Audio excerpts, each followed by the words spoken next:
ဒေါ်လာတန်းချီတန်ကြေးရှိပြီးတနိုင်ငံလုံးမှာနှစ်ခုလေးသာရှိတဲ့ပကံခေတ်ပြောင်မြောက်လာတဲ့အမျိုးသားအဆင့်အမွေအနှစ်ကြေးကြဘူးတစ်ခုတကယ်ပဲပျောက်ဆုံးနေတာလားပကံပြတိုင်းမှာလည်းမရှိတော့ပဲနေပြည်တော်ပြတိုင်းမှာလည်းစည်ရင်းရောပစ္စည်းပါမရောက်သေးဘူးဆိုတဲ့ကောလာဟာလာတွေလူမှုကွန်ရက်ပေါ်မှာဘာကြောင့်ပြန့်နှံ့နေရတာလဲဒီနေ့မှာတော့ဒီကြေးကြဘူးရဲ့လက်ရှိအခြေအနေနဲ့ပတ်သက်ပြီးအမှန်တကယ်ဘာတွေဖြစ်ပျက်နေလဲဆိုတာကိုစူးစီးတင်ဆက်ပေးသွားမှာဖြစ်ပါတယ်ပထမဆုံးအနေနဲ့ဒီကြေးကြဘူးအကြောင်းနည်းနည်းပြောပြပေးရစေသူကနှစ်ပေါင်း900ဝန်းကျင်တက်တန်းရှိတဲ့ဆက်တရားစုပကံခေတ်လက်ရာစစ်စစ်ဖြစ်ပါတယ်1985ခုနှစ်ပကံငလင်လှုပ်ခတ်တုန်းကဥပါလီတိန်နီးကဘူဖျားပြက်တစ်ခုလေးကနေတွေ့ရှိခဲ့တာပါကြေးကြဘူးမှာပွင့်ဖက်ရှစ်ချက်ပါပြီးအဖွင့်ပိတ်လုံးလို့ရတဲ့အပြင်ဖွင့်လိုက်ရင်ကြာပွင့်ပုံပိတ်လိုက်ရင်ကြာဘူးပုံဖြစ်သွားတဲ့ပကံခေတ်ပန်းတင်းပညာရဲ့အထွတ်ထိပ် masterpiece လက်ရာဖြစ်ပါတယ်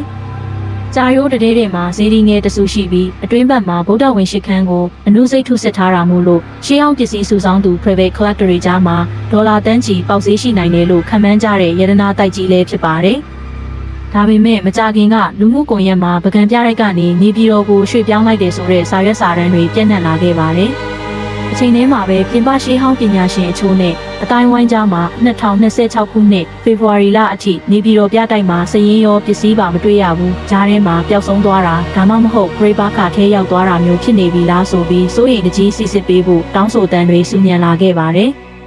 ဒီကိစ္စနဲ့ပတ်သက်ပြီးသတင်းဌာနတွေရဲ့ဆက်သွယ်မေးမြန်းမှုအပေါ်ဟိုတယ်ခရီးသွားလာရေးနှင့်ယဉ်ကျေးမှုဝန်ကြီးဌာနရှေးဟောင်းသုတေသနနှင့်မျိုးသားပြတိုက်ဦးစီးဌာနရဲ့စီမံဌာနညွှန်ကြားရေးမှူးကတော့ကြေးကြဘူးဟာပျောက်ဆုံးသွားခြင်းမရှိဘဲနေပြည်တော်မျိုးသားပြတိုက်ရဲ့အဆင့်မြင့်လုံခြုံရေးအခန်း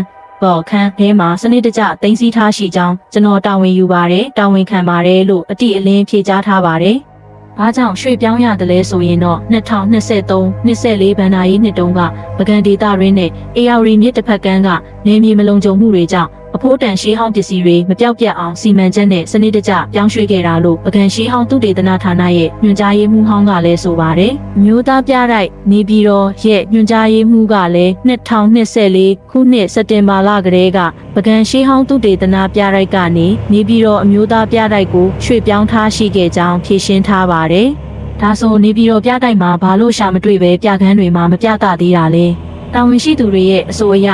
2025ခုနှစ်နလင်ဘေးဒဏ်ကြောင့်နေပြည်တော်မျိုးသားပြတိုက်ကိုပြန်လည်ပြုပြင်နေရဆဲဖြစ်ပြီးပြခန်း73ခန်းမှာ6ခန်းပဲပြီးစီးသေးတာကြောင့်ဖြစ်ပါတယ်။ဒါအပြင်ဒီပစ္စည်းကအလွန်ရှားပါပြီးတန်ဖိုးကြီးတာကြောင့်ပြခန်းထဲမထားဘဲပုံမလုံးကြုံတဲ့ပေါ်ခန်းထဲမှာတင်ထားတာလို့ရှင်းလင်းထားပါတယ်။ဘာပဲဖြစ်ဖြစ်အမျိုးသားအဆင့်အမွေအနှစ်ဖြစ်တဲ့ဒီကြေးကြဘူးကြီးဘေးကင်းလုံခြုံစွာရှိနေဖို့နဲ့ပြရိုက်တွေပြန်လည်ဖွင့်လှစ်တဲ့အခါအများပြည်သူရှုမော်နိုင်ဖို့အားလုံးကစောင့်ကြည့်စိတ်ဝင်စားနေကြဆဲဖြစ်ပါတယ်။